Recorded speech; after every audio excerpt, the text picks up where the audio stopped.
Hello guys, welcome back to my channel. আশা করি তোমরা সবাই খুব ভালো আছো। আমি কিন্তু অনেক ভালো আছি। আর আজকে ছোট্ট একটা মিনি ব্লগ নিয়ে তোমাদের জন্য চলে এসেছি। আর আজকে আমরা কোথায় যাবো বলো তো? সৎসঙ্গ বাড়িতে। চলো সৎসঙ্গ বাড়িতে গিয়ে কি কি হয় ওখানে সেগুলোই তোমাদের সঙ্গে শেয়ার করবো।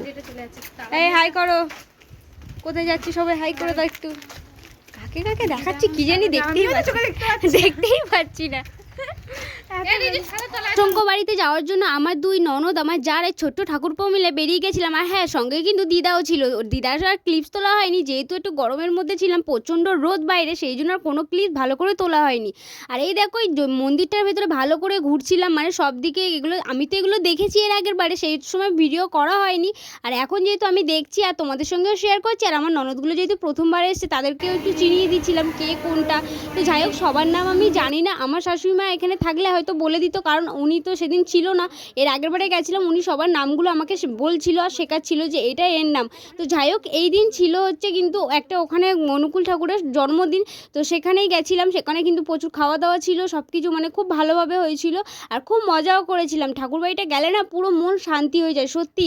ওখানে গিয়ে মনে হচ্ছে আর বাড়িতে আসতেই ইচ্ছা করে না। দেখো সেদিনকে কত ভিড় হয়েছিল। আর সাথে সাথে এখানে কিন্তু মানে যাদের যাদের মানে এখানে যাদের অনুসরণ করে তাদের কিন্তু পুজো দেওয়া হয়েছে, দেখতে পাচ্ছ। তারপরে কিন্তু ওখানে আমরা সবাই মিলে খাওয়া দাওয়া করতে বসে গেছিলাম। আর খাওয়া দাওয়াতে মেনুতে কি ছিল জানো?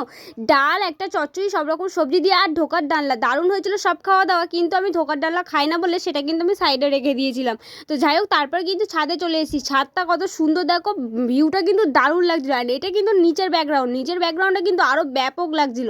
যাই হোক, আমরা কিন্তু এখানে দাঁড়িয়ে অনেক রিলস করেছি, প্রচুর ভিডিও করেছি, আর প্রচুর পিকও তুলেছি। সেগুলো সব কিছু তোমাদের সঙ্গে শেয়ার করতে পারিনি, কিন্তু ভিডিওটা আশা করি খুব সুন্দর হবে, খুব ভালো হবে। প্লিজ তোমরা কন্টিনিউ ভিডিওটা দেখো, আশা করি খুবই ভালো হবে। এখানে ইসলামিক একটা সৎসঙ্গ বাড়ি, মানে তোমরা যারা মানে অনুকূল ঠাকুরের দীক্ষিত, তোমরা হয়তো এই মানেটা জানবে।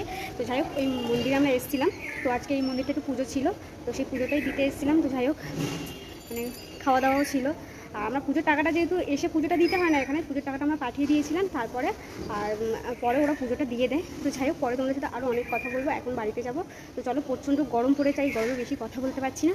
তো চলো বাড়ি যাওয়া যাক, তারপর তোমাদের সাথে। দুপুরবেলা খাওয়া দাওয়া করে একটু বসেছিলাম, জায়গাটা এত শান্তির, এত ঠান্ডা ওখানে, সেই জন্য বাড়িতে আসতেই ইচ্ছা হচ্ছিল না। যাই হোক, বাড়িতে তো আসতেই হবে, যেহেতু আমার একটা কাজ ছিল বলে আমি একটু তাড়াতাড়ি বেরিয়ে গেছিলাম।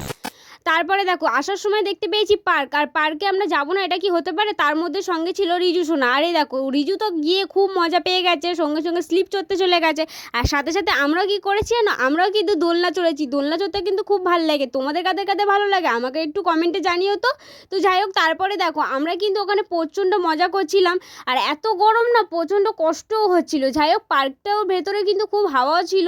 অনেকক্ষণ কিন্তু ওখানে টাইম কাটানোর পর তারপরে কিন্তু বেরিয়েছিলাম। আর আমার রিজু সোনা দেখো আমার সঙ্গে কিন্তু দোলনা চড়তে ব্যস্ত হয়ে গেছে। কি হাওয়া হচ্ছে!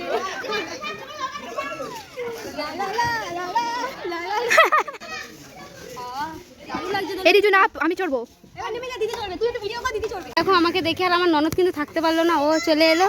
তো চলো, 2000 years ওই যে বললাম দুপুরবেলাটা কাজ ছিল, এই কাজটা দিদি এসেছিল দুপুরবেলা, কি খেতে দেবো না বুঝতে পেরে সঙ্গে সঙ্গে দিলাম একটা ডিম ভেজার একটু কোল্ড ড্রিঙ্কস। আজকে মিনি ব্লগটা এই পর্যন্ত। ভালো লাগলে অবশ্যই লাইক করে সাথে থেকো। আর হ্যাঁ, ভিডিওটা ভালো লাগলে কিন্তু অবশ্যই এটা সাবস্ক্রাইব করে পাশে থেকো। টাটা।